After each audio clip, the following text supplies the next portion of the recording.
And then broadcast, Well, I guess all of them probably are gone. and then A whole lot of them good shows back in the day. They're all gone. top corner. yeah, it's recording.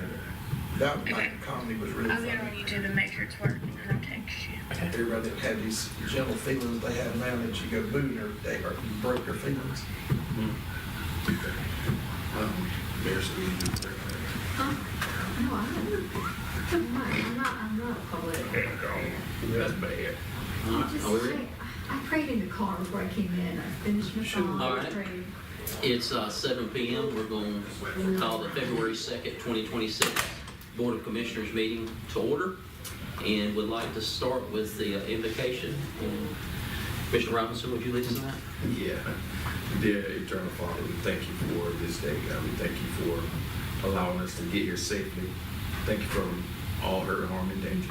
We ask, Father, that as we have come here tonight to partake in the business for the town, we ask that you allow us to conduct things decent and in order, that everything be beneficial.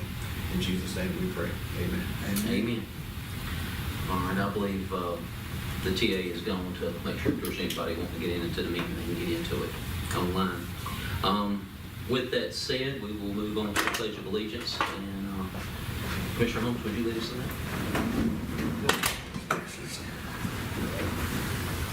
I pledge Allegiance to the flag of the United States of America and to the republic for which it stands, one nation, under God, indivisible, with liberty and justice for all.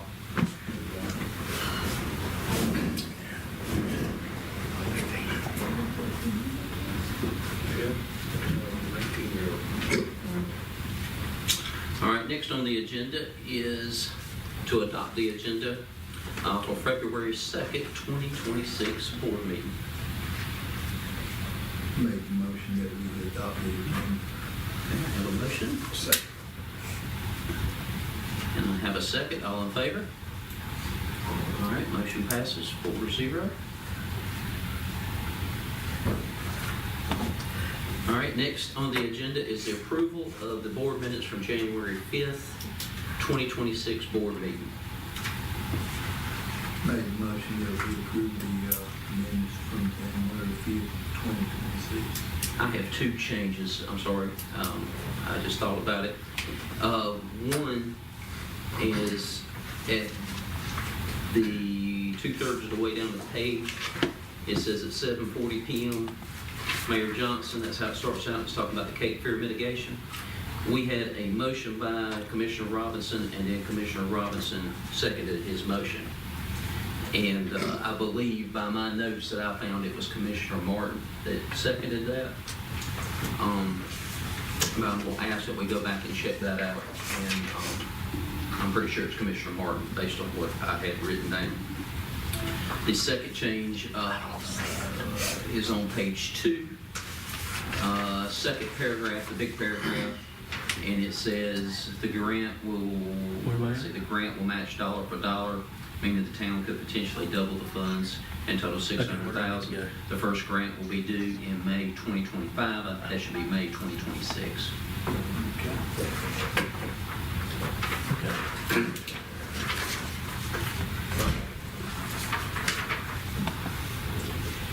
Okay, come out now. Test. Yes, Okay. And the first one was on the front of the page. The front page, second paragraph in the bottom.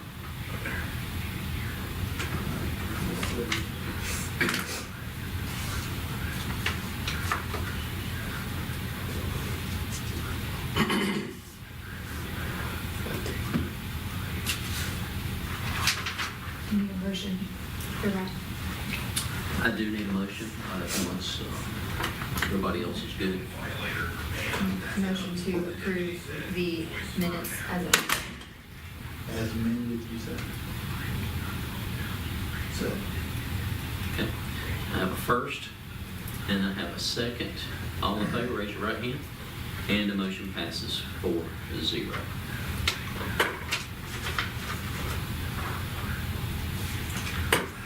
Next on the agenda is comments, and I just want to say that we had a significant amount of snow.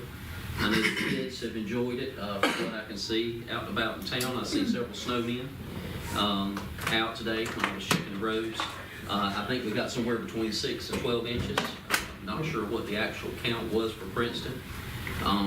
Just want to remind everybody that the roads are still bad and we need to be careful when we're out and about. Please take it slow and watch for black ice, especially in the morning time and tonight on the way home or if you're out and about. As far as I know, we have had no power or water issues. However, I did see this afternoon that Johnson County is saying that there is a low water supply for the next 24 hours and the police conserve. I would like to thank our Public Works Department for all they've done over the weekend.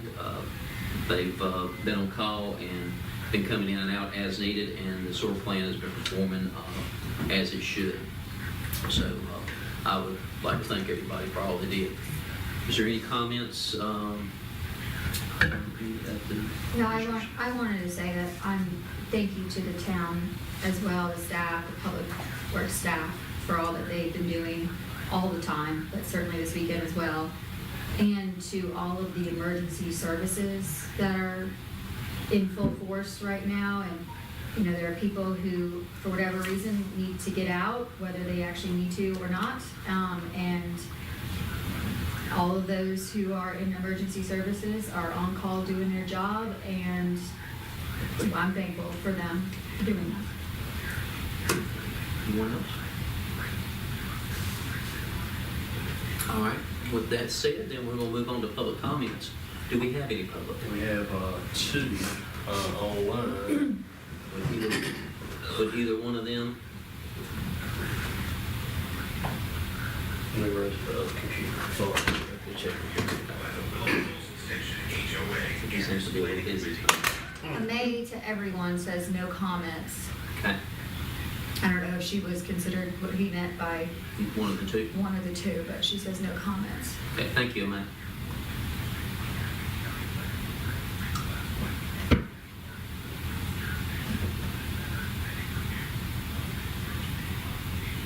If anyone else who's on Zoom has the ability to utilize the chat and wants to make a comment, we could do that. Please let us know. From Hilda, Marco wants to remind from the DOT closure of North Pearl to Donnie H. Jones. Yes, I saw that tonight on the way in. Yeah. I actually come up through there today and got caught in the intersection and kind of turned around. And luckily I had four-wheel drive. I slipped into four-wheel drive and was able to move on. But I did see several people having trouble there, so that is good. That we did shut down the road at Pearl and Donnie, or the DOT shut down the road at Pearl and Donnie H. Jones, and just try to avoid that area, and please don't cut through the signs there. Thank you, Mark. I may have said no comment from her, and Hilda just. All right. Next on the agenda is the year ending June 20th. It shouldn't be June 20th, it should be June 30th. 2025 audit presentation, and this time I'm going to turn it over to Austin. Austin, are you with us? Yes, can you hear me? We sure can. All right, great. And hopefully everybody can see the screen. I'm screen sharing the presentation. My name is Austin Eubanks. I'm the audit manager at Thompson Price Scott & Adams in our Wilmington office. And we had the pleasure of auditing the town of Princeton for the fiscal year in June 30th, 2025. So we'll just do some housekeeping items, some required communications. Our responsibilities fall under the generally accepted auditing standards, government auditing standards, OMB Uniform Guidance, and the State Single Audit Implementation Act. And so we were able to design and provide reasonable assurance that the financial statements are free of material error and in compliance with government regulations. We were also able to perform all our planned procedures and have complete access to both management and required information. We did have some significant deficiency in internal control that I will discuss later in the presentation. The new changes in accounting policy this year was the implementation of GASB 101, which is the sick leave. So typically, in the past, your compensated absences was only for accrued vacation. However, this fiscal year, they have included sick leave, and that will be included going forward as well. So you will see a prior period adjustment on some of the slides, so that is pertaining to that sick leave. Management's judgments and accounting estimates were deemed reasonable as they should be. The financial statement disclosures were consistent, neutral, and clear, and we did not have any significant audit adjustments or unrecorded differences. We did not have any disagreements with management. No outside accountants or other consultants were utilized during the audit, and we had no prior retention issues. We did not have any difficulties while performing the audit, and we did not find any irregularities or illegal acts. So jumping right into the numbers for the general fund, your total revenues and other financial sources, you collected $1,723,000. Your total expenditures and other financing uses was $1.6 million, giving you a positive net change right at $115,000. One of the metrics that LGC likes to utilize is the minimum undesignated fund balance. And so a town of your size would be 34% of the expenditures. So that would be right at $546,000 of unassigned fund balance that you would have needed. However, your unassigned fund balance was $601,000, and that puts you above that threshold of 34%, right at 38.15%. Your tax collection rate overall was an outstanding 99.65%. So this is a quick operating summary for the past 4 years. A little choppy from year to year, but this year you did have that right at $115,000 positive net change. So looking at your general fund revenues, coming in at 45%, your total revenues was ad valorem taxes, so you collected $755,000 of that. Your unrestricted intergovernmental, which is mainly your sales and use tax, you collected $415,000, and that would make up 25%. You had miscellaneous, which with some fees of about $41,000, some vehicle tags of $30,000, and SRO reimbursements of $128,000. That would make up that entire $212,000, and other revenues, all combined, was right at $74,000. So looking at your expenditures, your public safety department spent $810,000. That made up 51% of the total general fund expenditures. General government spent $321,000, made up 20%. Transportation, right at $304,000, made up 19%. You did have debt service, which is your principal and interest combined, of $133,000. And all other expenditures, which is just your cultural and recreation department, was $29,000. So let's look at your fund balance. Again, it kind of mirrors the operating summary. So you jump from $850,000 in 2024 all the way up to $965,000 overall for the total fund balance in 2025. Of that $965,000, $601,000 is available for you to spend at your discretion. $363,000 of that is assigned, restricted, or non-spendable, and that makes up your state stabilization of $272,000, and your POW bill, which is transportation restricted, for $91,000.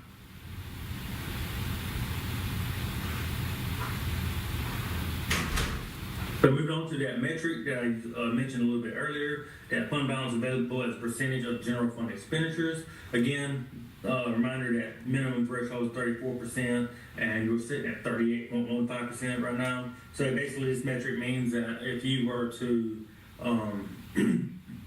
as of June 30th, 2025, if you were not collecting any more revenues, you could still operate on a normal capacity for an additional 4.5 months.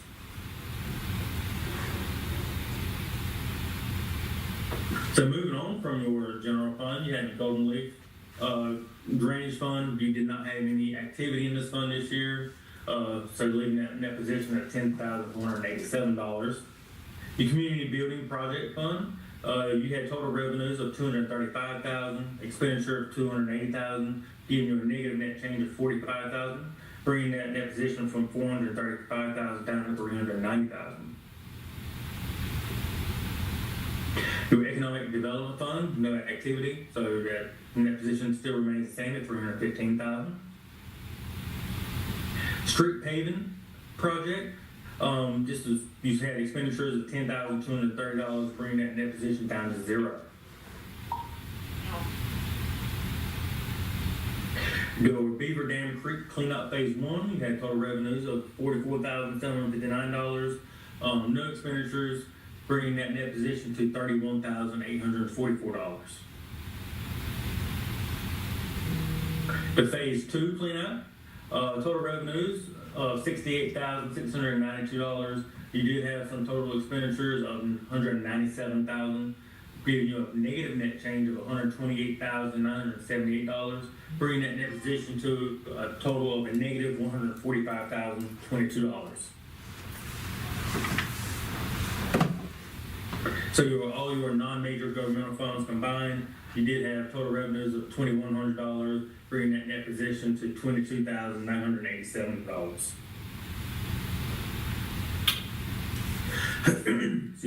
Moving on from your governmental funds to your proprietary funds. So your water and sewer fund, you had operating revenues of $1,017,000. You had operating expenditures of $1,029,000, giving a part of that operating expenditures, you did have depreciation, which is $163,651. Net depreciation is kind of basically what brought you into the operating loss of $11,920. You have non-operating revenues of $449,000. You did have a transfer from other funds of $11,000, bringing you a total net change of $448,298. So you will see that prior period restatement of the negative $4,500, and that is that sick leave that I mentioned. But however, your net position ended was $6.7 million.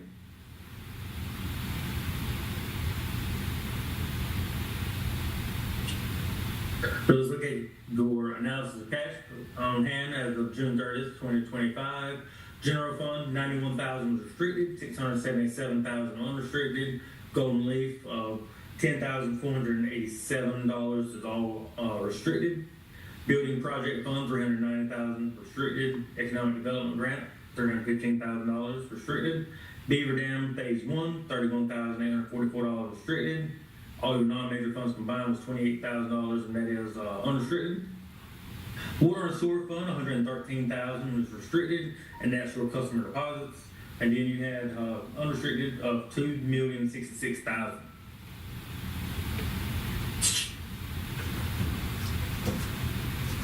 So moving on to the significant deficiencies in terms of controls that I had mentioned earlier. And this is 2025-001 was your investment in donated funds. And this is one you have every single year, and it's from that donor stipulated funding that you have, and does not meet the general statute 159-33. Of course, this is a repeat finding. Ever since you have received those donated funds, this has been a finding for you.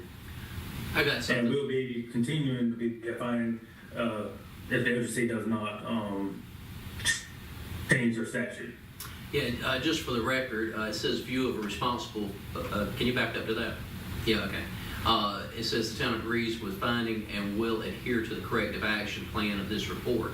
But this board voted not to do that, so I want to make sure that we are on the record stating that the board has held that it wants to continue the wishes of the people who donated. Yeah. So we are accepting the penalty, correct, Austin? Yes. Okay. And there is no real penalty as long as you write that letter stating you agree to it, to the finding. There is no penalty, really. And we do that every year. So what we have there is sufficient. The town agrees with the finding. Because what I was having a problem is we'll adhere to the corrective action plan of this report. So we're not correcting anything. We're going to adhere to what we have voted to do. Yeah, I think the action plan is us submitting that letter to LGC. Okay. We accept that penalty. Gotcha. We do that. Yeah. Okay. Good with that. Okay. I'm just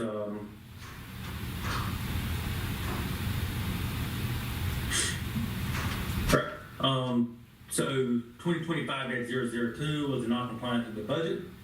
The town expended more in the Golden Leaf Downtown Drainage Fund, the Community Building Project Fund, Street Paving Project Fund, the Water and Sewer Fund, Lead Service Plan, the Sewer AIA, Water AIA, and the Stormwater Management Plan Fund. that was appropriated for in the annual budget ordinance. And this is a repeat finding from 2024.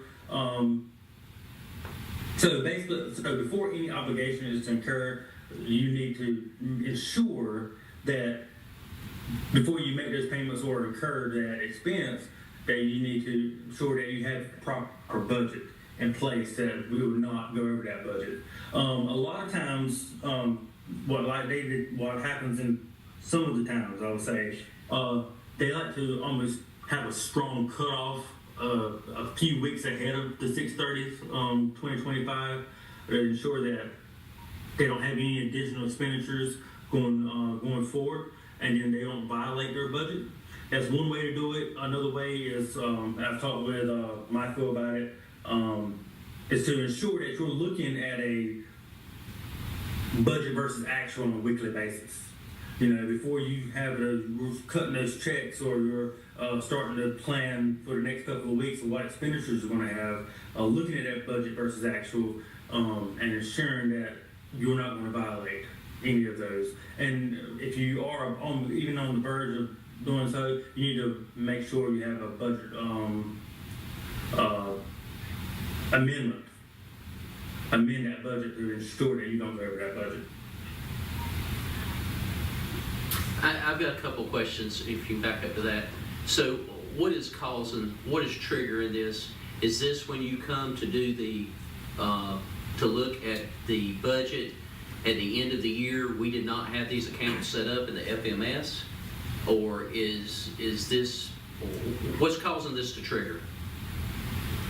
From the main thing is, there's a few of the funds that had no budget whatsoever, like the water AIA, the stormwater management plan, your sewer AIA, your lead service plan. There is no budget authorization that we were given that, and those did have expenditures in it. So that was the main issue for a lot of those funds. We had actually wrote checks against it and didn't have any funds, so to speak, in the account, although we know we've been granted those funds. Right. You just had not done a proper budget for those funds themselves. So there's some type of clerical error going on. Am I thinking right? Well, yeah, those funds there, or these projects here, some of them are multiple year projects, depends on when you get them in and everything. But the funds for these, we have received, or should have received by now. So those lines would need to be created to correct the. Do you see this a lot from town to town, or is this? I'm just trying to figure out, is this something we can straighten out just by entering an account on the FMS and making sure the money's there? Yeah, I mean, it is very typical to have non-compliance with budget, some budget violations. And it's super easy to fix. You know, go ahead and for all those new funds, like I mentioned before, not having an actual project authorization, since it is a multiple-year project, is go ahead and you as the management and the board get together and actually plan out the total budget for those projects, and go ahead and enter them into the system. So we need to do some capital project ordinance for these and then put them into the budget. Yes. Okay. All right, so we should be able to do that this year. Have them go into the budget. Yeah, because we don't, other than the POW bill, I don't even know if that's on there. I guess it's not. So these are our projects, and these are most of our projects. Almost every one of our projects we got going on or had going on. And so I'm just trying to figure out how not to get this on the record. Well, but Yeah, typically before you even start the projects, you know, the engineers tell you how much it's going to kind of cost, and you go ahead and get your grant or your loans in place. You know, and that's where you create the budget from. You know, on a multiple-year basis. So, I mean, typically you want to do that before any expenditures even are wrote.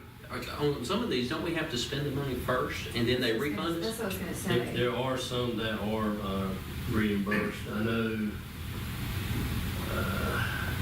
I can't think off the top of my head which ones it would be, that's up there.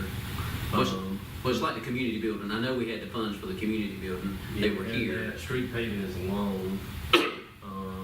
Was it lead service one? It was a grant. Yeah, so like the lead service plan, it's an NCDEQ grant that's funding that, it looks like. And those are reimbursable.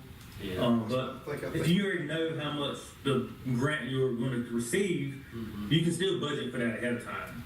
So just Based add it on on the the budget. total amount of Just the total amount. what the engineer says you're going to spend and how much the NCDEQ, based on what the project authorization from them is saying that you can ask for.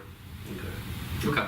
Well, now, I'm thinking that we also see non-compliance in the I'm certain for sure in the police department's budget, and probably also in the street department,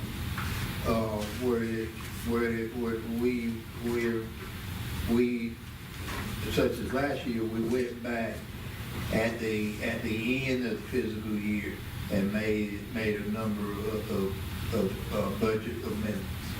Yeah, but that doesn't penalize us, does it, as long as we make the budget amendments before the end of the year? Well, We have the funds. Well, I'm thinking that what that he said is that we shouldn't spend the money unless we already have the budget amendment in force. Yeah, it should be an account there with, you've got $500,000 and then, okay, we're gonna write a check for 20,000 and that goes against your 500. Because you really gotta have it before you can technically pay it. But now, what I'm thinking that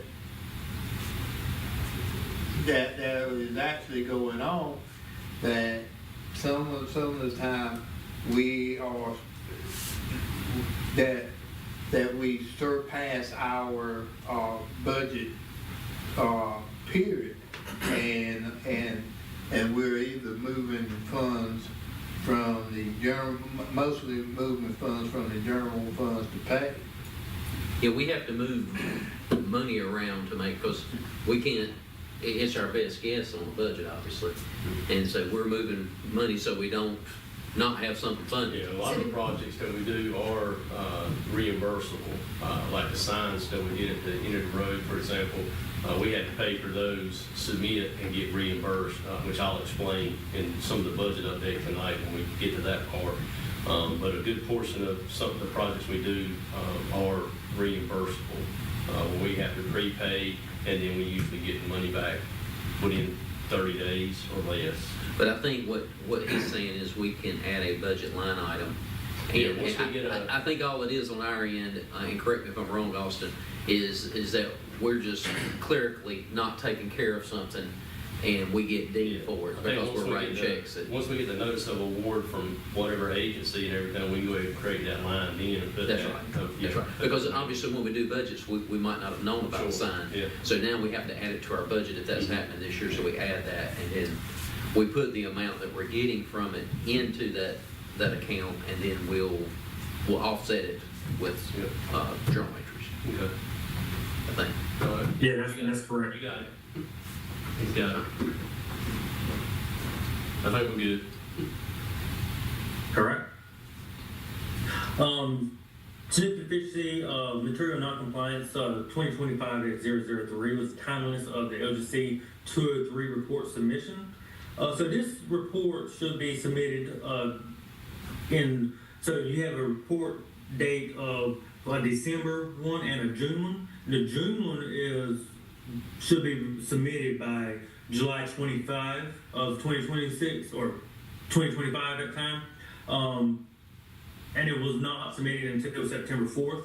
So basically what needs to happen is the numbers come straight from your bank reconciliations and bank statements. So as soon as for the December one, as soon as you get those, and the June, as soon as you get those bank reconciliations and statements and get those performed correctly in a timely manner, you need to be submitting these LGC reports as well. So just the June one, we noticed that it was submitted late, and it was a statutory violation of the 159-30.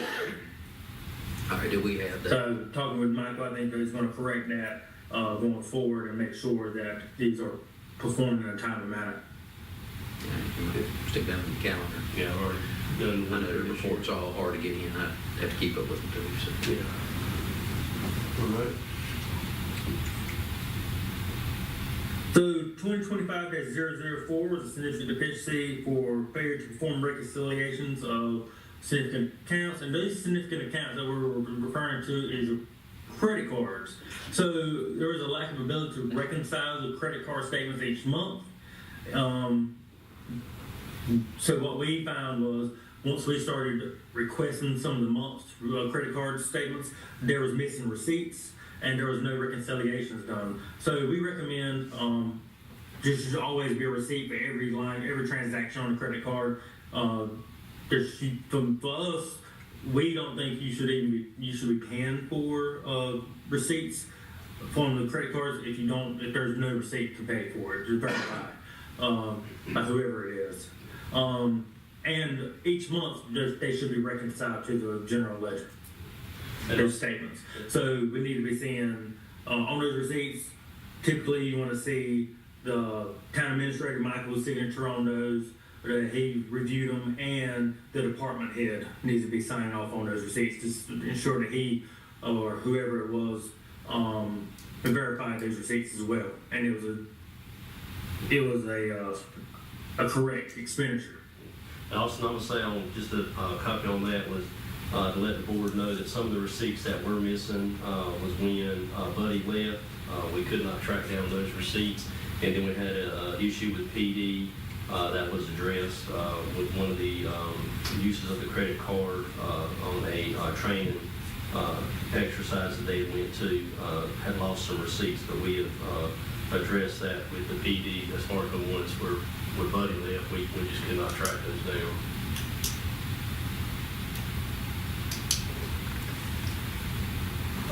All right. So some additional required communications is Hang on. I'm sorry.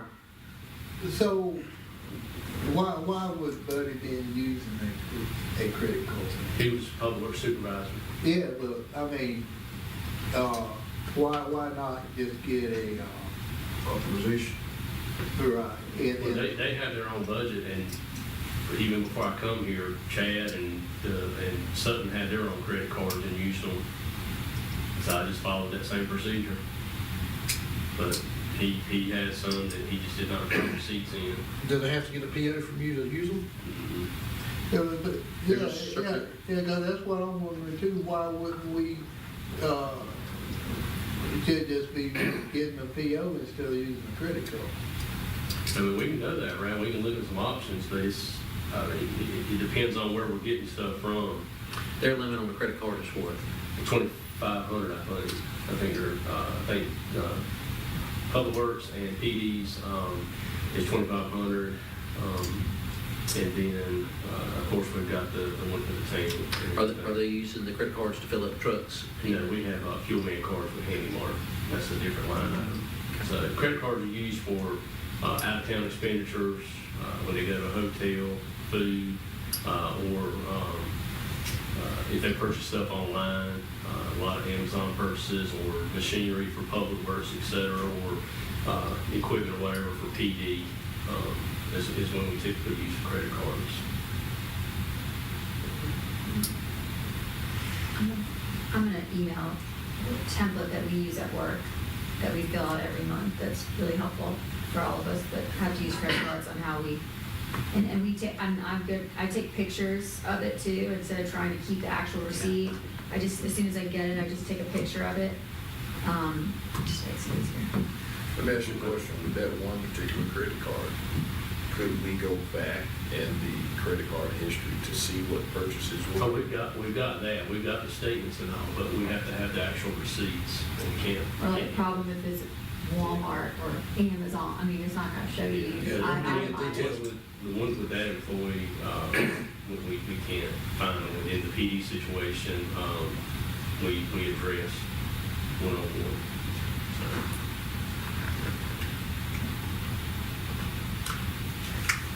And those accounts that Austin was talking about earlier, the lead and all those other ones, they have been set up. April just texted me and said that she had set those up. Okay, so April set some, She set them up, yep, she set them up last week. okay. Yep. So I just want to learn from what we're doing wrong and make sure. Oh, we yeah. Yeah, get it. absolutely. I don't like getting dinged. Okay, we're good. All right, so moving on to some additional required communications. So, past couple of years, they've been wanting us to put in financial performance indicators of concern. So there was some that was identified in this year's. So you have 60 days to respond as a board. So Michael should be, or I think you might have already have, written a response. So that everybody needs to sign and send it on to the LGC through their portal. So the one that I have not covered yet was the capital asset condition ratio. So this basically means more than half of your assets has been capital assets in the water fund have been depreciated. So they're just an indicator of concern, being that your assets are getting a little older and you need to be setting aside some funds to, one, repair those assets, or in the future to perhaps replace those assets. So not a real big issue at the moment. It's at 39.44%. But however, just be aware that they're just making you aware, basically, with this condition ratio, that your assets are getting a little older and you need to be having some funds set aside for major repairs or replacement. So that needs to be addressed. The budget violation needs to be addressed, and the other findings that I mentioned earlier need to be addressed. I know Michael did send some questions to me earlier about, I guess, as some of the board had addressed, wanted to ask about some issues, well, not issues, but some of the notes disclosures. So one of them being an allowance of doubtful account in the general fund for accounts receivable of $13,453. So that was strictly from your trash receivables. And so it went up a little bit this year from $12,600 last year to $13,453. So the majority of that is so what we typically do is if it's 90 days or older, we'll take that and we'll make an adjustment for that. Anything above the 90 days.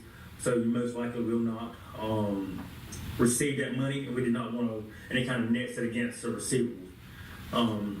So that's what that is, and it's most likely a lot of it is people moving away or renters moving away and just not paying that final bill. And I guess their deposit didn't cover their balance. So is that entire 13,000 from trash?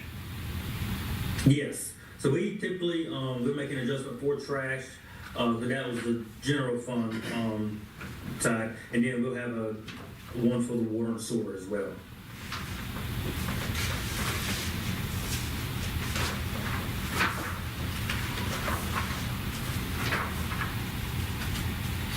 So, any questions, concerns?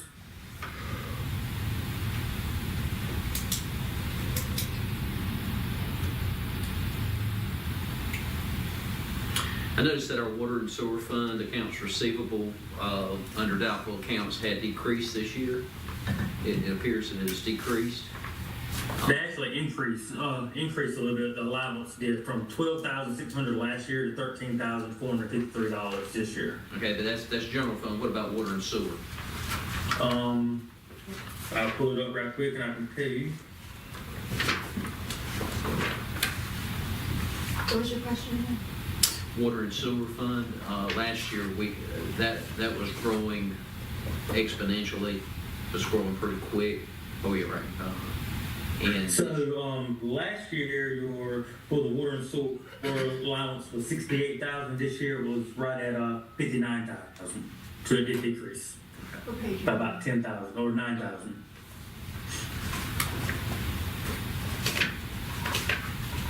and I contribute that to, shutting the water off when they don't pay their bill and, following our rules with that. And of course, obviously, our deposits are helping cover some of those fines. Which page was that on? Page 30.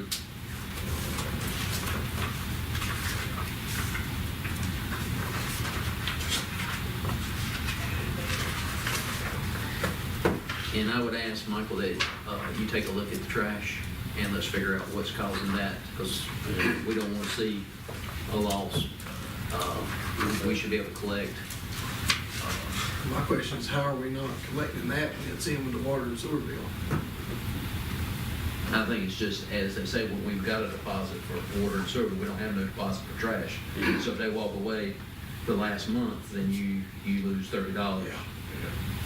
And we did increase, in this current year, we increased our deposits, and everything to 200. And it's something we can look at again for the next fiscal year. Due to the landfill tip fees, will be going up from $48 a ton to $50 a ton, starting July. So that's something we'll look at in the upcoming budget. If you took the 13,450, excuse me, I used the wrong number. Yeah, the 13,000. That's 448 people who didn't pay their trash bill over the years. Yeah, 30. So I think we definitely need to look at that policy and make sure that we Yeah, have something checked so we don't lose. somebody to trash deposit and split them. And we have to get, a $30 trash deposit. Now, I'm sure that would have to be brought forward as board, but, Yes. we could bring it next month. And we had it in the budget for the upcoming year. All right.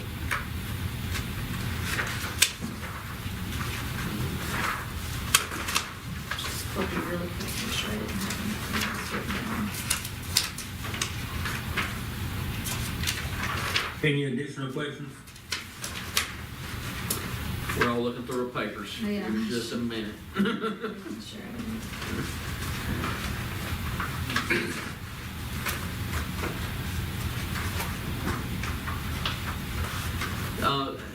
Go back, if you don't mind, to the,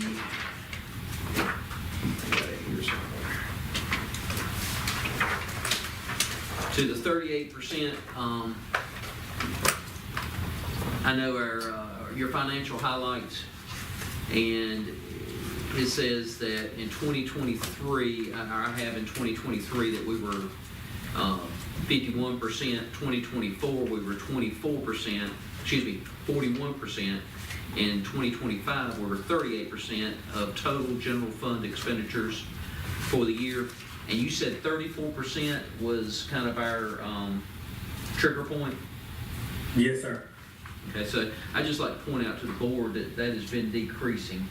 Now, I believe the 51% was due to the ARPA funds that we had, and once all that come out of the mix and was inputted, we ended up with 41, and we're down to 38, so we're kind of trending backwards there. So we need to be careful with that this year to make sure we kind of turn that around and or even maintain. Now, I don't know what this board has said in the past as what it wants to maintain, but it sounds like we need to at least maintain 30. He's got the graph up there around. Maintain somewhere around 34 plus. It was at 10% in 2022, so it looks like the ARPA funds really helped us out. And well, that the state wants us to be at 34%, and we're above that.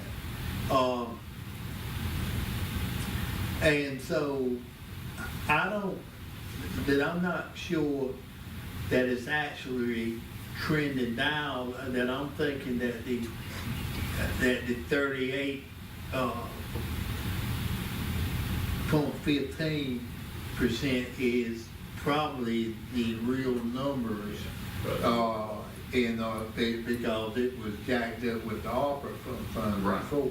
Well, what we don't want to lose, I guess what I'm saying is we got a hand up, and we don't want to continue to backslide past the Right.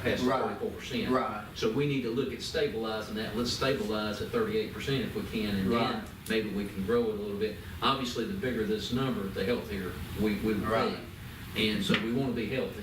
And we got options to kind of boost that, looking at depreciation, replacing the vehicles, everything, again, water sewer rates, trash, whatever it may be. I mean, there's ways to kind of build that up. Well, that's- Now, when you say water and sewer, That's what I just thought too. you were like, because you were like one step from getting run out of town. And, I don't wanna have to get out of town. Okay. I just want to point that out. So, another question I had was on page 60. And I think, Michael, this question would go to you. We spent $5,281 actual for Princeton Community Day, but we had no budget.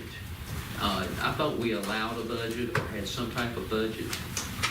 Yeah, me and Austin talked about that, but that line, we did not spend that money on Community Day. We did not. Did not. You got, So that, what you're looking at, that $5,281 is just fund balance. That's a negative fund balance. That's not expenditures for the 2025 fiscal Okay. year. All right. So that was probably expenditures from prior years. And so what you're showing in that is a negative cash at the moment, since you do utilize Central Depository. So there needs to really happen is the general fund needs to transfer $5,281 back into this Princeton Community Aid Fund, so your fund balance should be zero. Okay. So it's just kind of there. She can sit there. Yeah. oh, it should be.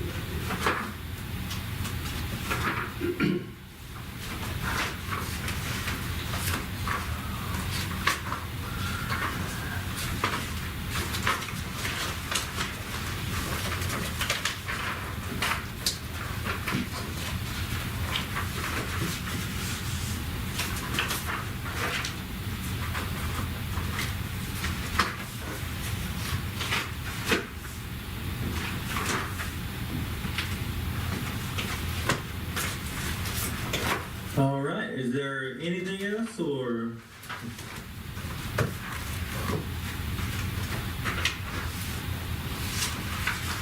Anybody else? Any questions?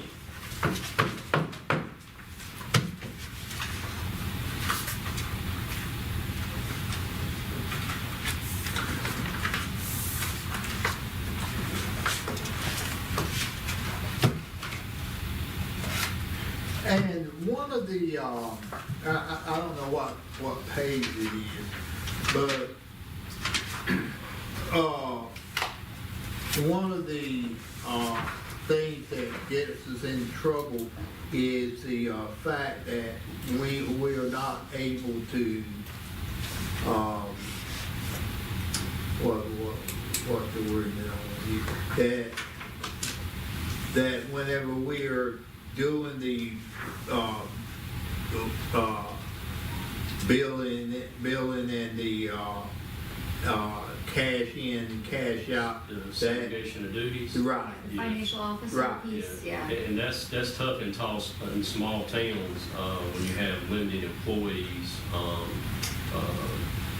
especially with me and April mainly handling everything. But that is something we could look at, you know, if you wanted to look at, possibly adding another staff member, or me and April, looking at trying to come up with a better way to kind of What oversee now? each other's duties. Now, Well, I was gonna actually bring up, I do work closely with an outside CPA, and she's highly recommended by her peers, by the League of Municipalities, recommend her to a lot of other towns. And I did tell her that I was going to bring her name up to you tonight, and she's Beverly Stroud. And she's absolutely phenomenal. She's very reasonable rate. She works extremely fast from what I've experienced with her. So I think as far as budgetary wise, I think she'll be a great addition to have. She'll clean. She actually goes at the end a lot of times and clean them up. Make sure everything's tying out. Be helping you out with some internal control issues, like I've brought up in this audit. She's phenomenal to work with. I will say that I do believe she'll be a great asset to have, especially around year-end time. Can you email me her info tomorrow? Yeah, I'll email it to you. All right, thank you. Well, and this is is an area that we talked about year after year, and we always say that we need to do something now. One idea is to hire someone else, but I think we also need to think about, is there something that we can do internally that will help to resolve the problem that doesn't cost us as much money. What I can do is check with some other small towns our size and see what they do, how they handle it internally, or if they go outside or whatever. And then I can recap maybe with Austin tomorrow to see if he has any other suggestions Well, or anything. I think what he's saying here would be a great, obviously it depends on cost. But, I assume this person is a CPA, Ms. Beverly? Teresa. Yeah, so Beverly Stroud, she is a CPA, and she used to be the finance officer for Greene County. Okay. And so now she's kind of retired from that position, and so what she does now is go and helps out a lot of local municipalities such as yourselves, and does year-end work. She works almost like on a monthly basis with some towns that I audit. And as far as her costs, she's very reasonable on an hourly rate, but she works so fast. I don't see anybody beating her rate as far as what she's going to charge you. Because I guess, the alternative and not probably really solving the solution is you modify job descriptions to better capture, us fulfilling those segregation duties. But, I've only been on the board a short time, but I do know that's always something that I remember hearing. And if you can have someone who you pay, and you don't have to pay, insurance and all the other things that come with an employee, and you just pay her a fee, then that's probably a good thing to look into. And one other thing that I have mentioned in previous years is the board getting more involved. One, if you don't want to hire an additional employee, the board can get more involved on helping review checks, signing checks, reviewing bank statements, reviewing bank reconciliations. That could be more on a month-to-month basis. If there's anybody on the board that has the time and the ability to do that.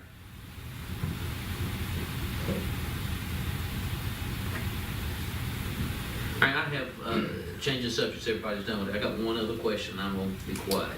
Page 8 of the audit. Top paragraph. It comes out and says the town's net position increased by 874, 915. Then it says before restatement. Explain what that means. That restatement is your is the sick leave that I had mentioned before. Is what? The sick leave, that was the GASB 101 Okay. sick leave. Okay. So that was a negative, so a prior period adjustment, and it ended up being a negative since it's a liability. Read it again. Read the section you're asking. It's number 2. On page It don't look like you got the right page. Is that? No, no, you didn't. Yeah. Oh, it was just the sentence before wasn't highlighted on Yeah. mine. Okay. So that sick leave liability, so the prior period restatement is your 2024 balance for your sick leave liability. And if you combine the governmental funds and your proprietary funds, it was a total of $14,988. If you go over to the notes on page 42 of the audit, you'll see that sick leave balance for this current year. For the governmental funds, it's $12,715. And for the proprietary funds, it's $55,828. So the 2024 balance that you see on that same page 42, that is your the $14,477 and $45.21. That's what makes up that prior period restatement. Because the liability that they wanted to bring in retroactively.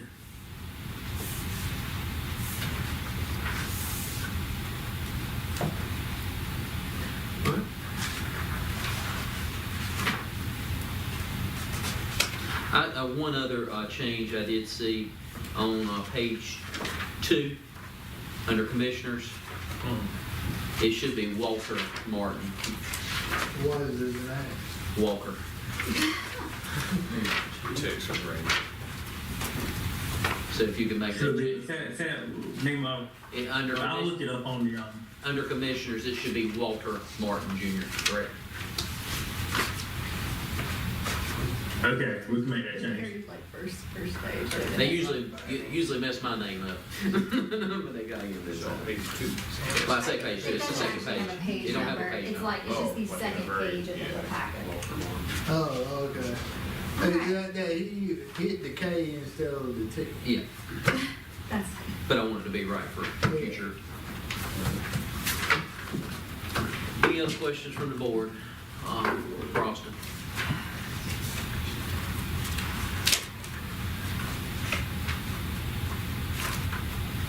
Go once. Everybody good? All right. Austin, we do appreciate your time explaining this to us. I don't envy your job. You make it look easy though. well, you did, it was a nice job summarizing it though. The visuals always help, so that was a much faster summary than going through all 90-some pages. And I assume that, Michael, you have this presentation? He'll email it to me. Okay, if you could distribute that to the board, that'd be great. All right. All right, All right, I appreciate y'all's time. all right. Thank you very much. Thank you, Thank sir. you. Have a good night. Thank you. You too.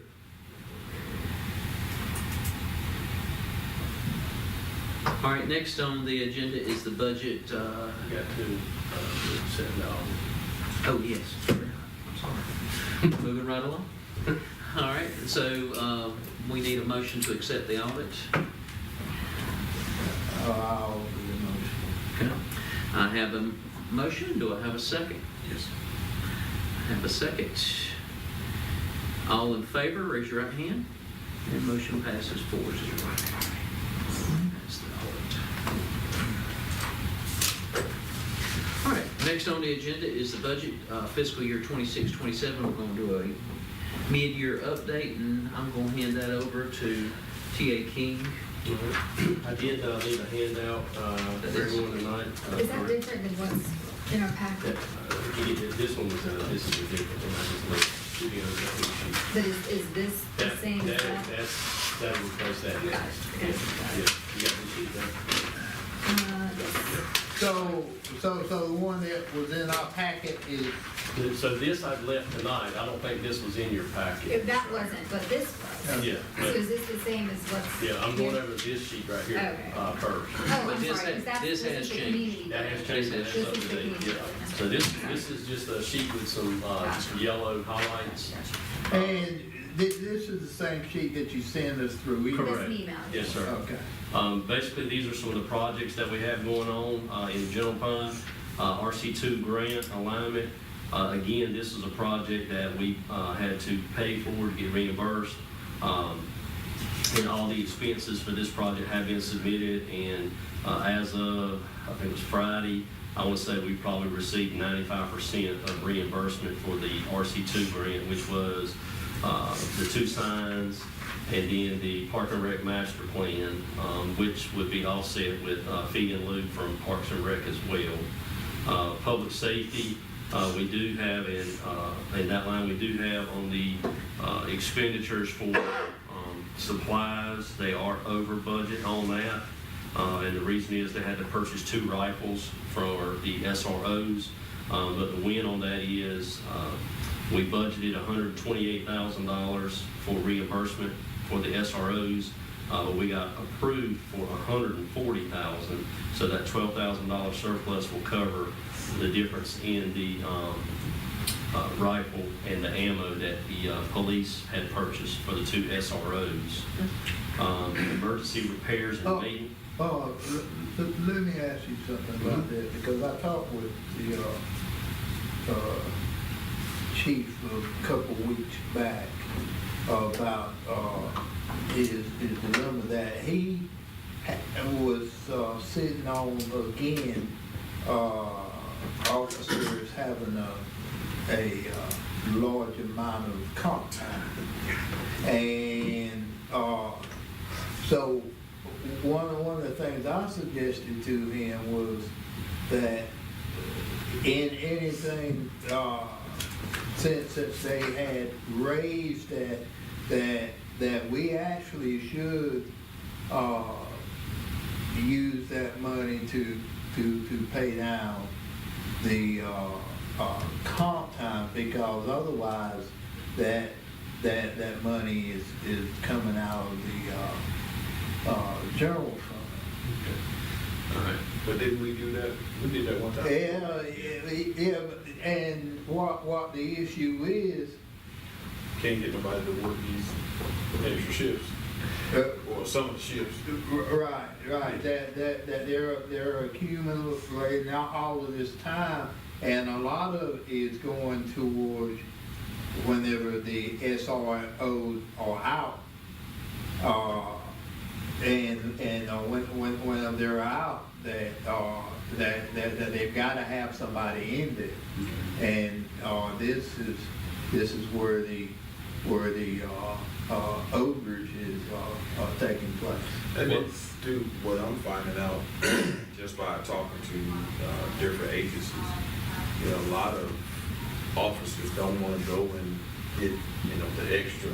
At one point in time, they wanted the moonlight, but now they don't. And then you find a lot of agencies, they don't want their officers to be, duly sworn. So, I mean, we're kind of in a situation now where we either try to find some that's coming right out of DLET and make a nice little offer to them or something. Because I mean, we're going to end up going right back into the same situation of having a whole lot of comp time, if I'm not mistaken. Well, then part of the issue is that, and I would guess that even someone taking the place of an SRO when SRO is out, that person likely has to have the same credentials as the SRO. Do we know that to be a factor, Mr. Ted? To be an SRO, you have to have 1 year in law enforcement.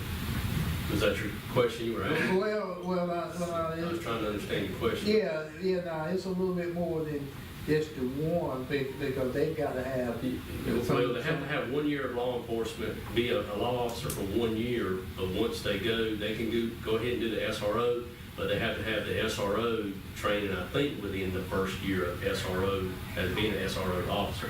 I'm not 100% sure, but I think that's the ruling on it now. But I do know you have to be in law enforcement for a year to be an SRO,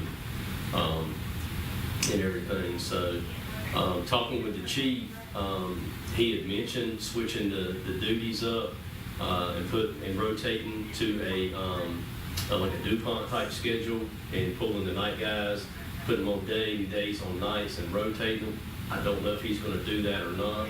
I think he wanted to try to just switch up some stuff, so some of the night guys can get some day action, so to speak, or whatever. So I'll talk to him and see, as far as the comp time, I'll run a report, see where we're at, and see how much we would need to pay out with what we've got left over with the SRO, and it may be something we can go ahead and Right. pay out some. Because now, and gonna remind the board that we run into this same scenario numerous times in the past. And it's like every year and a half that we find ourselves back in the same boat again. And pretty much right at the same time of the year. Right. Yeah. Do I'll try to you have a get, recollection of how much we're spending each year? Yes, there's thousands of On dollars. the comp Yeah, time? comp time, I mean, is I'm- it 10,000, 40,000? No, it's, No. it's not that much. I wouldn't want to guess on it, but, I'll try to get you an answer tomorrow, but it's not, it's. I think it's normally about $8,000-9,000. Yeah, I would say last. Last time we paid around 10, right at Yeah. 10,000. Well, I don't know That's if about- you ever get rid of it, just for the simple fact, the only way you'd be able to do it is maybe a part-time officer. But the thing is, they're gonna be an officer in another department, and when somebody just happens to be out, whether they're Right. sick or what, you can't get them. They're already scheduled to be Right. working where they're at. Well, So you're never gonna we get had rid an of officer all call, comp we had time. an officer call in, maybe 2 weeks ago, had a stomach bug and was scheduled to work nights through the weekend, couldn't work. So the off-duty night officer had to cover and got that comp time. Well, that's what I say, how you Small get rid of department, I mean, that's how you do it. Yeah, you're not gonna be able to call somebody at Well, 5 o'clock in the And afternoon I and say, wouldn't hey, say I we need an couldn't officer use here. the part-time guys, but part-time guys really aren't beneficial because Right. they have full-time That's jobs. right. And it's hard to get them here. And let me say this about comp time again too. If, when I was working in Smithfield, if they asked me, Sarge, or can I get you to come in and work so and so, that we'll give you comp time? I would say, I don't think so. I mean, if we're going to do it, it has always been, it has always been my thinking that they get overtime if they want overtime. Some officers want to bank time for like where they want to bank time so that during deer hunting season that they can be out. The only bad thing though is if they bank that comp time and let's say he's got 40 hours and he wants to take off, then you got to cover him with somebody else Right. that's going to earn more comp. Right. You know, so we can look at, possibly budgeting for, overtime and all next year, just, see what the numbers would look like. Well, if somebody's wanting to bank the time, say they take off a week of deer, well, you pay them the overtime, if they want to bank it, they can bank it in their bank account.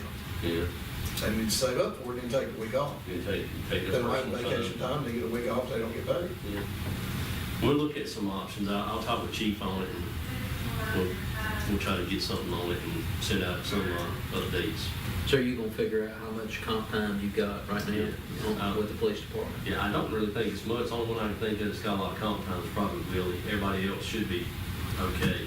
Well, now, a couple of weeks ago, they weren't exactly okay. I mean, it wasn't crazy. Yeah, But, And I know Willie's probably got the most. Because I think when I talked with the chief the other day, he said he had some. yeah. Willie had quite a lot. Yeah, I know Tools burned a whole month because he had a baby took off. Chief, I don't think had a whole lot. You just moved it out of tools spot into the other people's spot. But I'll get all that, I can get it together and give you an accurate number on the Well, balances. it looks like from what you're saying here, you would have about $7,000 left over, $700 to $7,500 out of these SRO programs. Potentially, yeah, that could offset some of it, You know, and that might be, I think that's what you were getting at. Right. Was Yeah, taking using that money and some of those applying it and getting Right. this back under control. And one other thing that I had a question. So is the ammo, is that for training all officers, or is this ammo be, I think that's for the whole department. now I would hope so. Yeah, but that's for the whole department, yeah. Okay, Yeah, I do know the rifles were for the 2 SROs, but the ammo is for the department. Is this Okay. PD supplies? Yeah, yeah. Yeah, 'cause that's a lot of ammo. yeah, Does this board want us to look at budgeting some overtime when we start, because we're starting the Yeah. budgeting process? yeah, yeah. Yeah, yeah, I'm already starting on budget for next year. And, okay. All right, well, I'll work on that. Okay, the next line was emergency repairs for maintenance, public works. We had a water leak here in Town Hall in the women's bathroom that we had to fix. That was about $1,100 that we had an unexpected expense. The leaves and limb truck, as you all are aware, the transmission went out about July the 5th, right into the new year. We had to have that repaired. That was about $8,064. And then about a week into the new season, new fiscal year, we had a mower and a lawnmower blow up.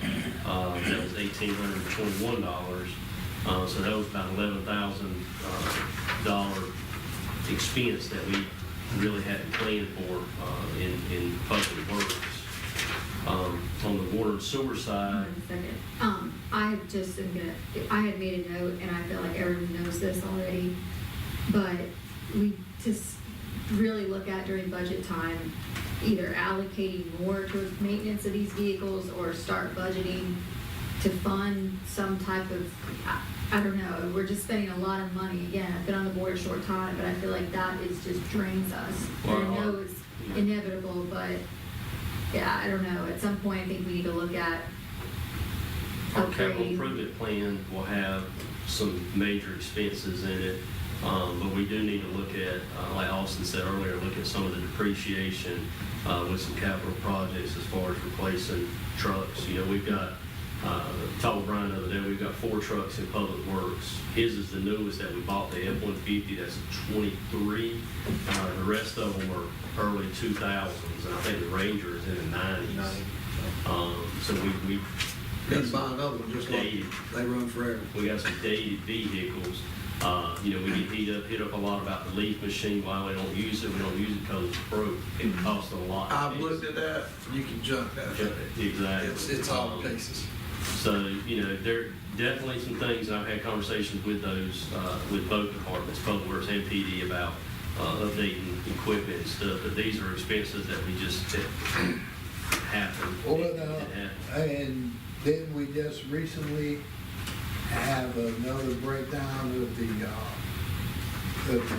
trash truck.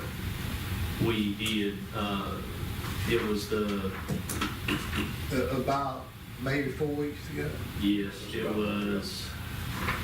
what was The it? old one or the new one? The new one, what was it, went out, When it's something with a hydraulic cylinder or yeah, something? it was, something went out, it had that fixed, yeah. Yeah, because now we have, during the last year now, we've spent some money on that. We have spent some money on the garbage truck, And- but I will say it's still cheaper than Oh, yeah. outsourcing, because I have looked at that, Oh. and that's about 15,000 a month, just to outsource it. So, and we still owe a whole lot on the Oh, garbage truck. yeah. We owe 100,000, I was just looking for that, it's here. It's in our probably audit. in the 90s now.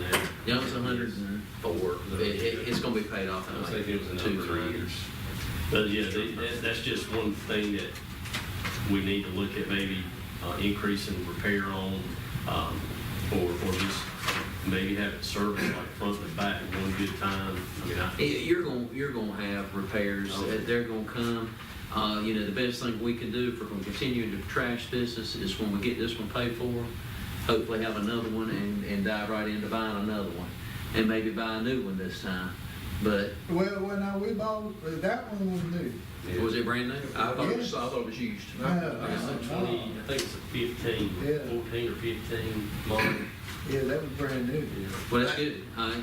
And, you know, a lot of it is, too, is how it's treated, how it's maintained, and not saying our guys abuse them, but we just, if you've got different people, we've had different people in that department.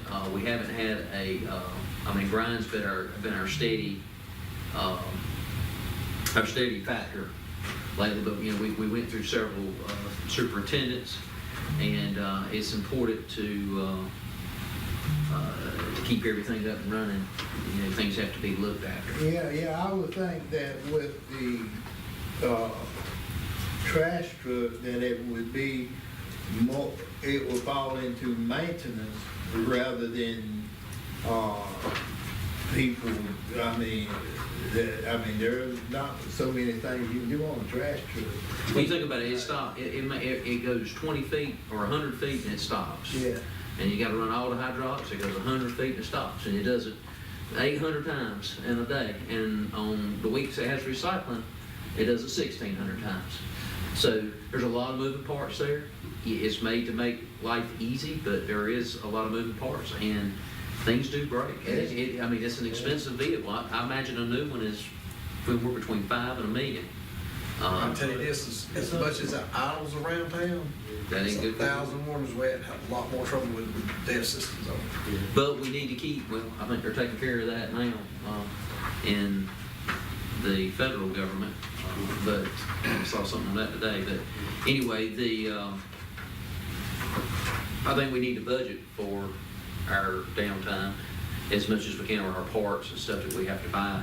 But I mean, just looking at the various percentages and knowing that we still have a good bit more time left, it's a lot. And then, like you And said, backing up to the leaf vacuum, I went and looked at it back during the summer, and it's not worth repairing. It's all two pieces. It's very old. And the biggest problem we have is most of what we have in this town is not leaves, it's pine straw. And I have checked with multiple manufacturers, and not a single one of them says they produce a vacuum that will vacuum pine straw. They say every one of them says it will clog it up. Especially if the pine straw is damp in it all, as soon as it goes up into it, it'll clog it up. And I've talked to probably 5 different manufacturers. None of them said they'll vacuum straw. So what is the alternative? Grapple. Bag your Grapple. straw. Well, that's not gonna be an option, because I can tell you, they're not bagging. No, I'm saying Yeah, As we- people, there's very few people bagging. put out into the world our intentions. Well, and it's all a different subject, but bagging it doesn't seem to be Widely accepted and yeah, because now. even though that's been in the. executed after. But people really seem to not care to being forced to bag. if you have a lot of it, it's hard. I mean, Yeah, well, and my mother-in-law let me know that not only is it hard, but it's expensive. anyway, Because, because you have to use the thick bags, Yeah, along with some of our neighbors. yeah. Well, if you go back to the garbage truck, it was $271,000 is what you paid for it, and you bought it in 2014. So it's 11 years old, and it is paid off in 29, I think. Yeah, it's 29, 29, I think. So you better remember than you think. It was 9/29/49 when it paid off. well 102,000 on it right now. That's what the new one. Yeah, that's what we owe the current one. No, that was $500,000. No, I was saying is that on the new one that we Yeah, have. yeah, that's enough. Yeah. Okay. And so now, how is the one that we got from Pine Level doing? It's had a issue, I think, with was it air brakes? It's the air compressor Air on compressor the coming out, but it should be fixed this week. But it's just minor repairs for it, but it's a good, Well, we've had some expensive ones too. We spent $5,000 fixing the body and some other things, so we put some money into it. but But it's a great backup. Oh, yeah. And if you ain't got nothing, it's better than Yeah. Well, and if we do buy a new one, and we can recycle the new one now, put it as the backup, and And- possibly get rid of the old one. And I'm interested to see what they come forward with on this capital asset plan, improvement plan, to see what we need to do, because that's what would be my recommendation, is that we're working and saving towards that, so we can get a more updated truck, and take the one we have and move it to a spare, and then sell the other one. I mean, the other one, we're gonna probably get $3,000 or $4,000 for, but either move it out, and then this one, the one we have now, will become our backup. all right, the last one I had was water and sewer.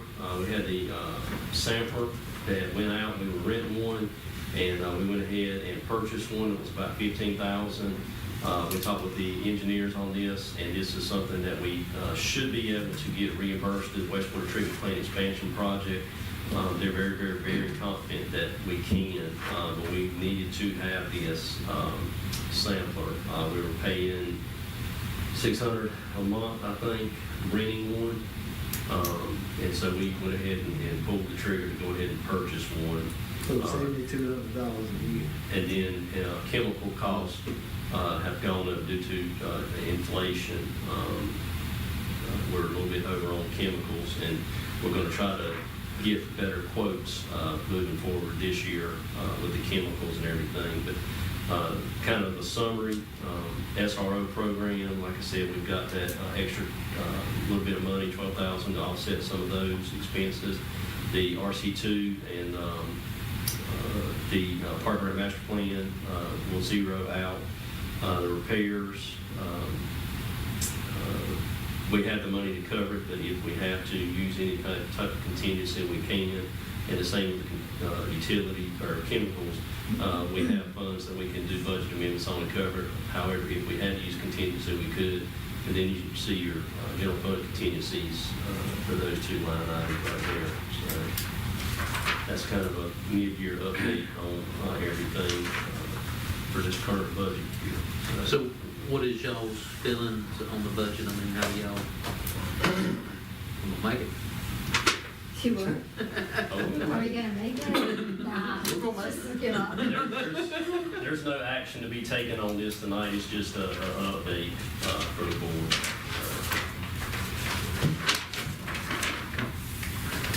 Any questions on this question? No? And I guess with that, going back to that trash truck, you might need to do that a once over. Yeah. Well, Good, like that. that I think that the most important thing is that we stay on top of the flammable issues. I mean, because we're having to digest a lot of information. The administrators having to put forth a lot of information, and I do thank the administrator, because normally when we ask a question, that we normally do get an answer in short order, and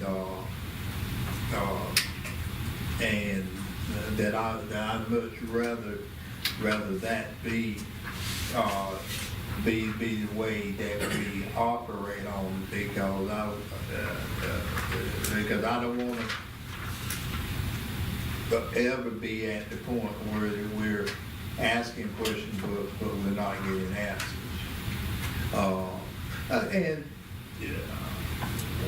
while we're talking about stuff, there was one thing that I found a book on a traffic study that, and I'm thinking that we paid for it, but we didn't never do anything with it. You're talking about the, This the one we had, talking about the roundabouts at the school. yeah, And then- we had some conversation with DOT on that, and I think funding was an issue on some of those. Some of those we were approved for some funding. I know exactly what you're talking about, but I cannot think the name of that survey right now.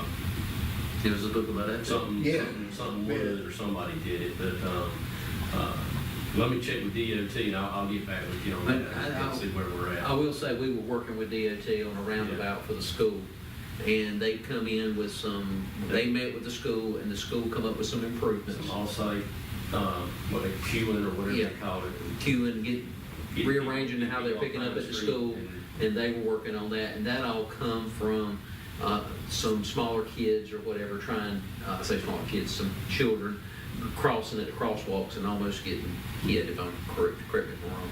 And so we met with DOT and had a talk with them about this plan that we had, and there was a roundabout scheduled for there, and one down at Pearl and Donnie Jones. And so we leaned into them on that. There were some meetings had with the superintendent. They come back with some changes at the school, and so we're letting those be implemented to see what effects it has, and then we're going to come back And to those that are most particular likely to roundabout. take place this summer when school's out. They were extending the queuing line or waiting line for pickup on Pine Street for the middle school side, and the high school side were extending. I think they were cutting out a portion, extending it or taking an island out or something to try to. They were modifying the parking lot. We've got a report that I can send you on it, but it was to get more off of Donnie Jones and Pine onto the school property. Yeah, 'cause I think they were saying that roundabout would kind of create a little bit of a congestion. Well, they weren't sure whether or not they had enough room to actually Move around, yeah. Isn't- That's what I said. One at Isn't that- Pine would be very, very difficult to Isn't the install. Pearl, isn't that part of the future 42? I mean, isn't that gonna be affected? Is that old plans that I'm talking about where it comes, That's just going to be a straight road. but isn't there any kind of widening or Not anything on that side? Okay. Not impacted. Now, in the roundabout that was being proposed there was the small roundabout like it's in Benson, so the dump trucks could drive right across the center of it. So there was no artwork or anything like that going to be in the center. It's not going to be the big ones like you see in Goldsboro. It would be the smaller ones. But it would just basically load up and slow people down and as they go through it. Yeah, the one at Pearl, I think they got enough property there, they could probably do it, but the one at Pine, I mean, the Yeah, properties are right up to the intersection. That's a tight one. Then they had mentioned about doing four-way stops at Pine and Pine and Donnie Jones, and four-way at Wow. Donnie Jones and Pearl too, doing four-way stops. Wow. Yeah, So, yeah, like I said, I know one of them. Yeah, I'm not- Be congested. I'm not sure about that. yeah. Well, from what I've been told, dealing with some of the people at DOT, is you probably won't see anything here for a very long time, because all the funding here has been suspended. Yeah. Every bit of funding they got is going west. Because I still would like to see them, not add a lane, but to,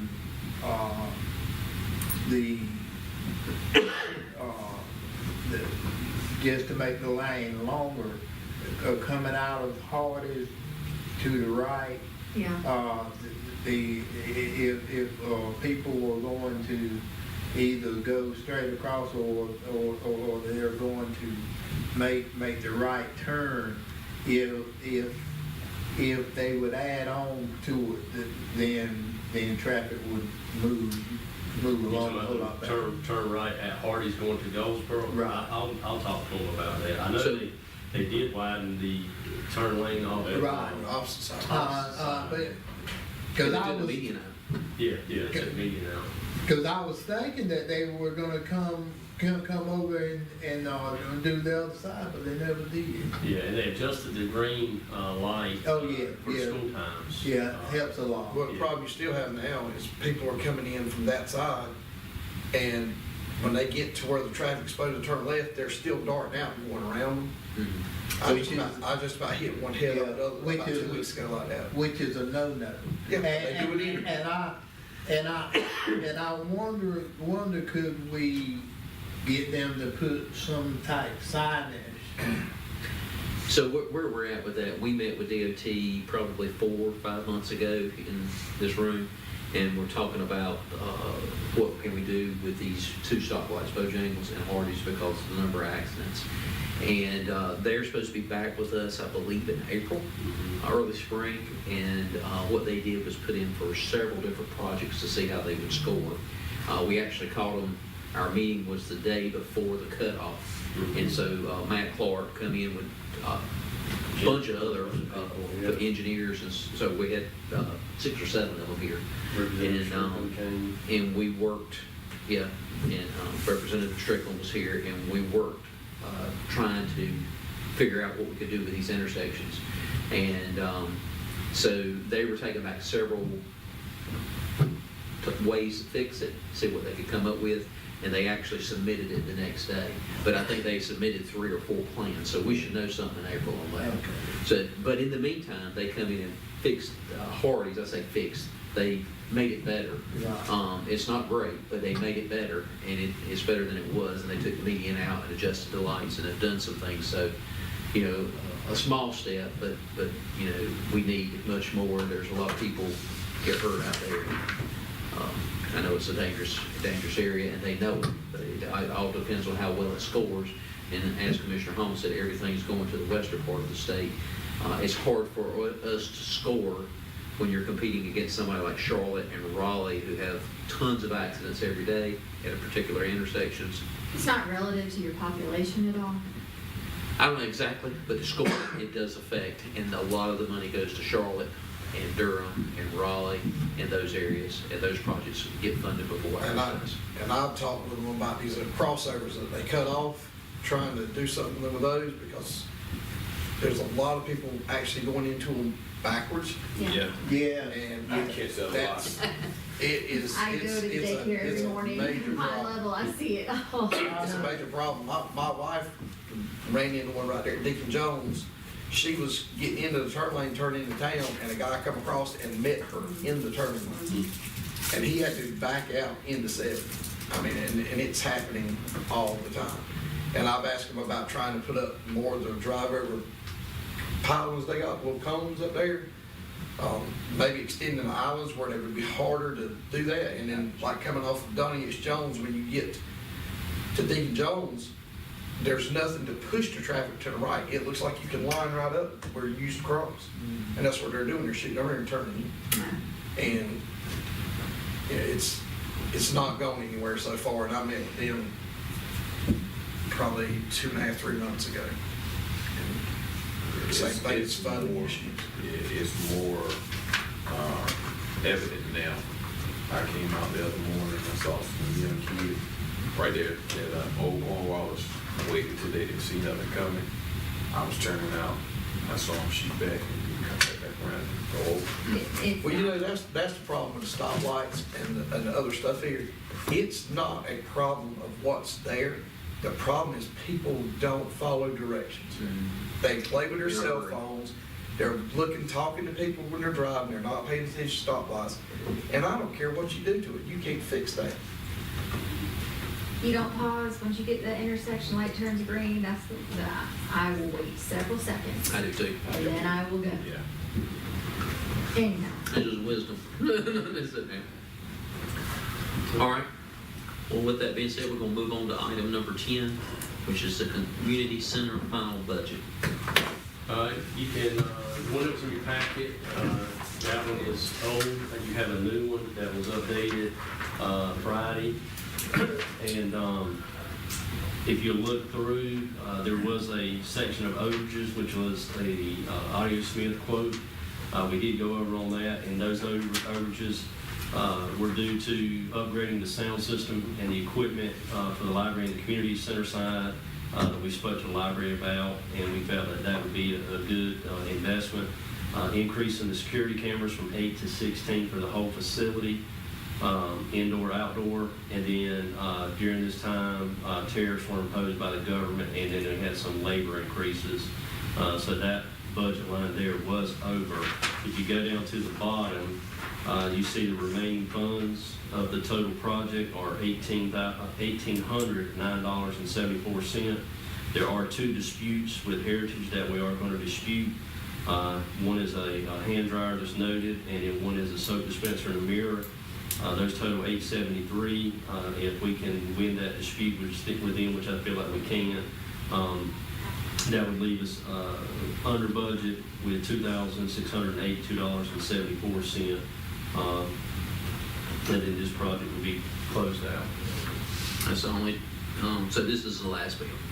That is, yes, You know. that is the last one. I've got to dispute the two invoices with Heritage tomorrow. And once, hopefully we get that, we'll come under budget, right at $2,700 under budget. So, what was it that raised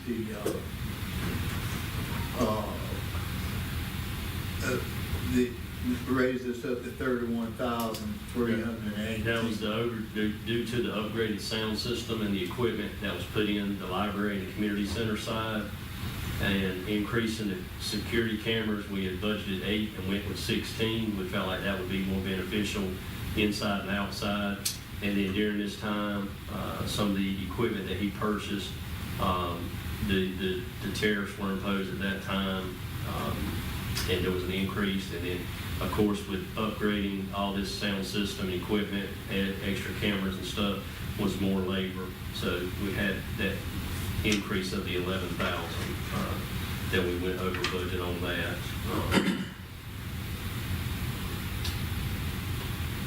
But the sound system, cameras, and everything we got, they are top of the line. I mean, they're good stuff. So, but like I said, looking at everything, with what we spent, with what we brought in, even with the overages on that line, we're still $1,800 under. And then if we can dispute those two with Heritage, that would put us under, right at $2,700 under budget.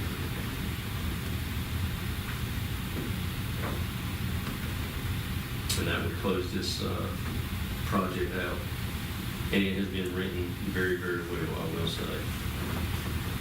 Very well. And how is that going with the young lady that we are The cleaning? right? Excellent. She, great communicator. Liz and her email every day, they copy me. Liz has already sent her the schedule for the next 6 months with all the bookings we've got, and she has no issues cleaning it. She goes in and knocks it out. We did have first rental that went in, very, very first renters we had an issue where they violated the rental agreement and put stuff all on the walls, taped it all on the walls, and tore the paint off and stuff. So we had to go in and do a little patching, a little painting here, but we did keep it, and they actually paid a double deposit to pay for that. So. What May says Heritage coming out to final touch-ups.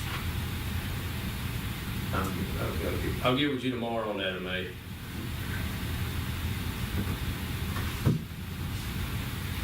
But that's all for the community center.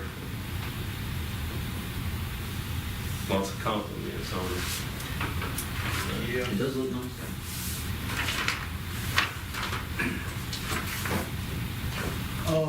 So are we going to talk about what Commissioner? Well, I wanted to make sure there were no more questions about the budget. Like, I don't, it certainly is fitting because we're talking about overages for AudioSmith. So I was going to, but I want to make sure there's no more questions about the actual numbers.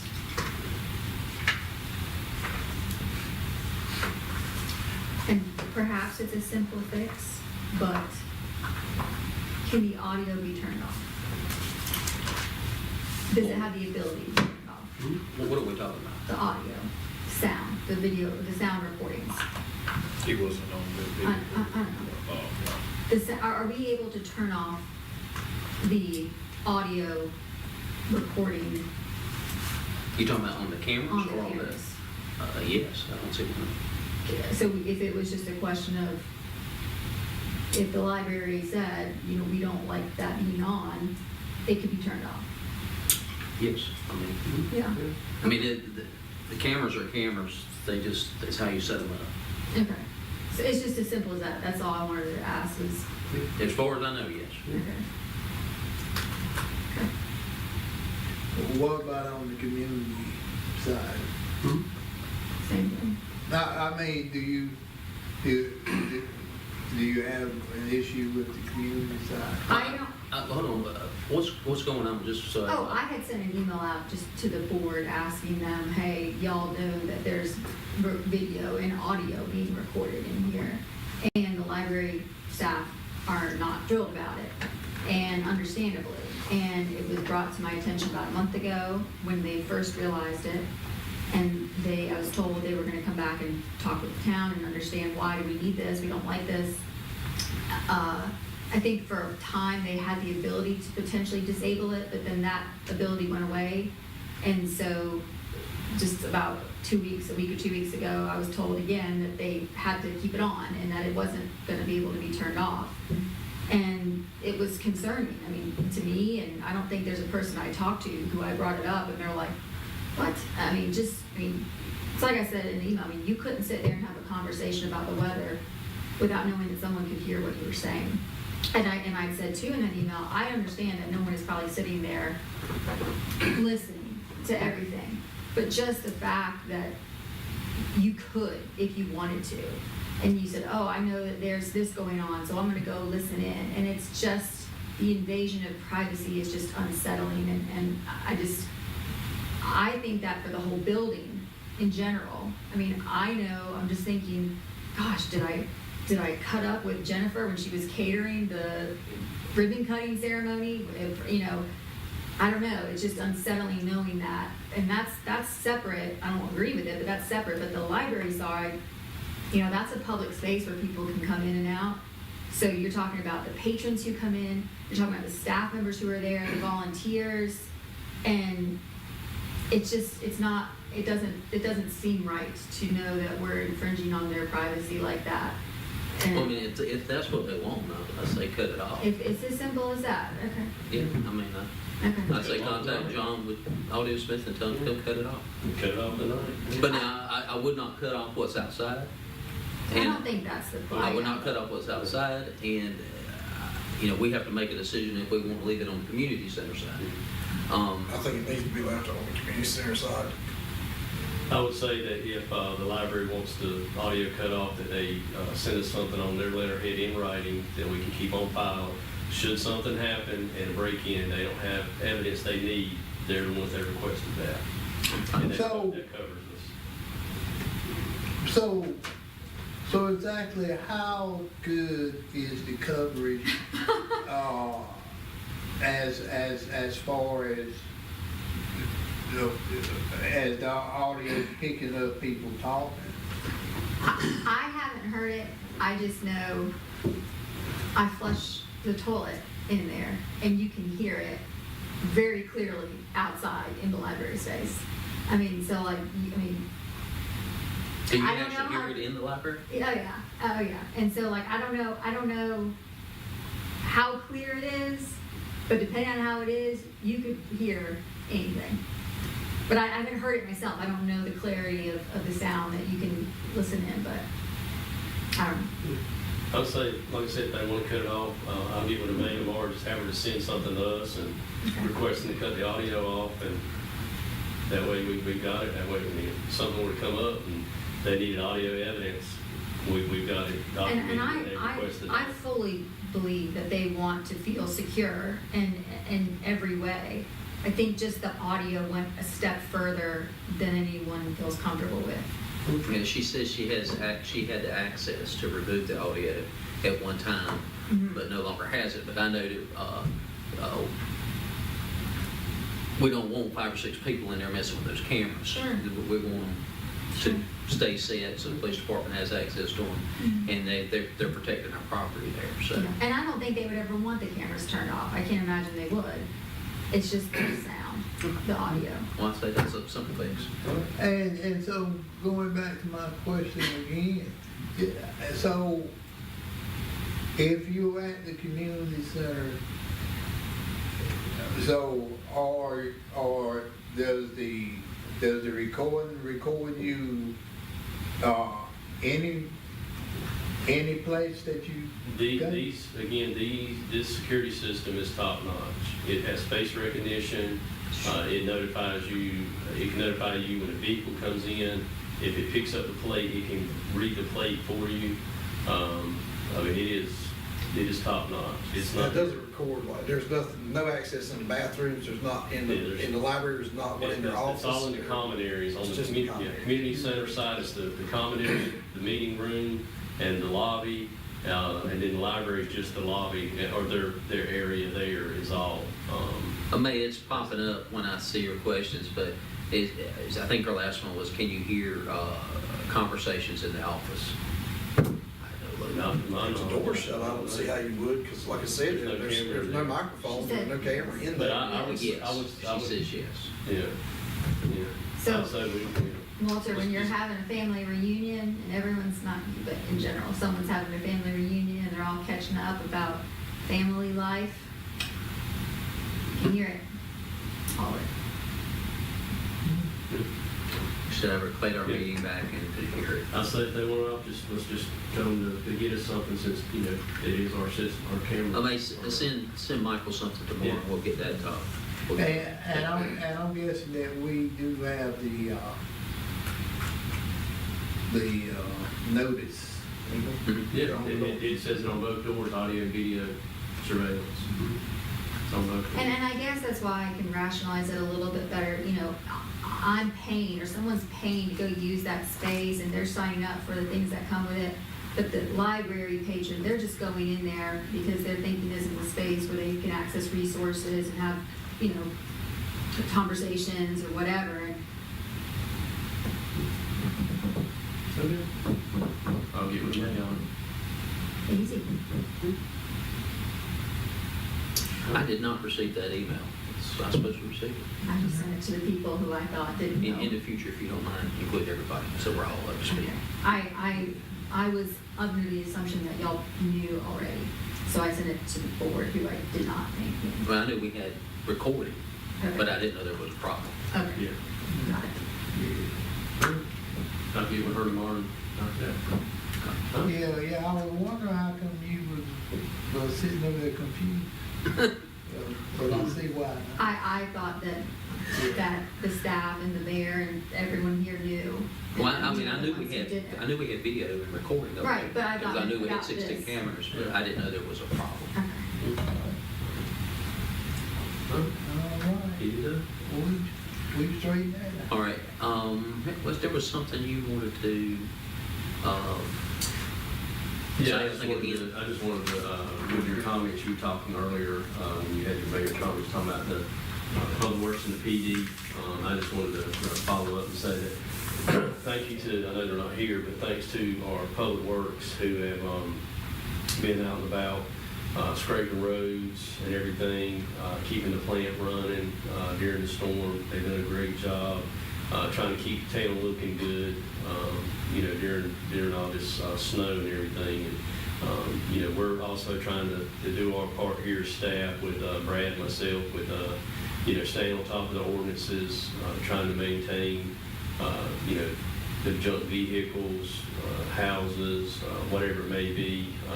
We're making sure people get the proper permitting that they need for constructions, accessory buildings and things. So, we're proud of our guys and proud of the town. And we're just, trying to stay on top of stuff and make sure we keep enforcing what we've got and try to keep everything cleaned up. And hopefully the citizens will understand and work with us. And we're here to help them. If they got questions, we'll be glad to talk with them and work them through the process. Yep. All right. With that, next on the agenda is adjournment. Can I get a motion? I believe we can Meeting adjourned. You sitting on the gloves? I went to the grocery store before. Then it's gonna be a smackdown down there, Commissioner Rouse. I ain't worried about that. I put my groceries out in the snow to keep them cold, so I can go pick them up. You go out there and they'll be gone. Somebody think that's a blessing box out Are there. they sitting out there? Oh, yeah. Somebody think it's a blessing box. I mean, it's protein waffles and yogurt, so Hey, if you're hungry. it's dark, yeah. Well, I did see somebody posted they put some meat Okay. in the blessing box. It said it's cold enough to keep it cold. Okay.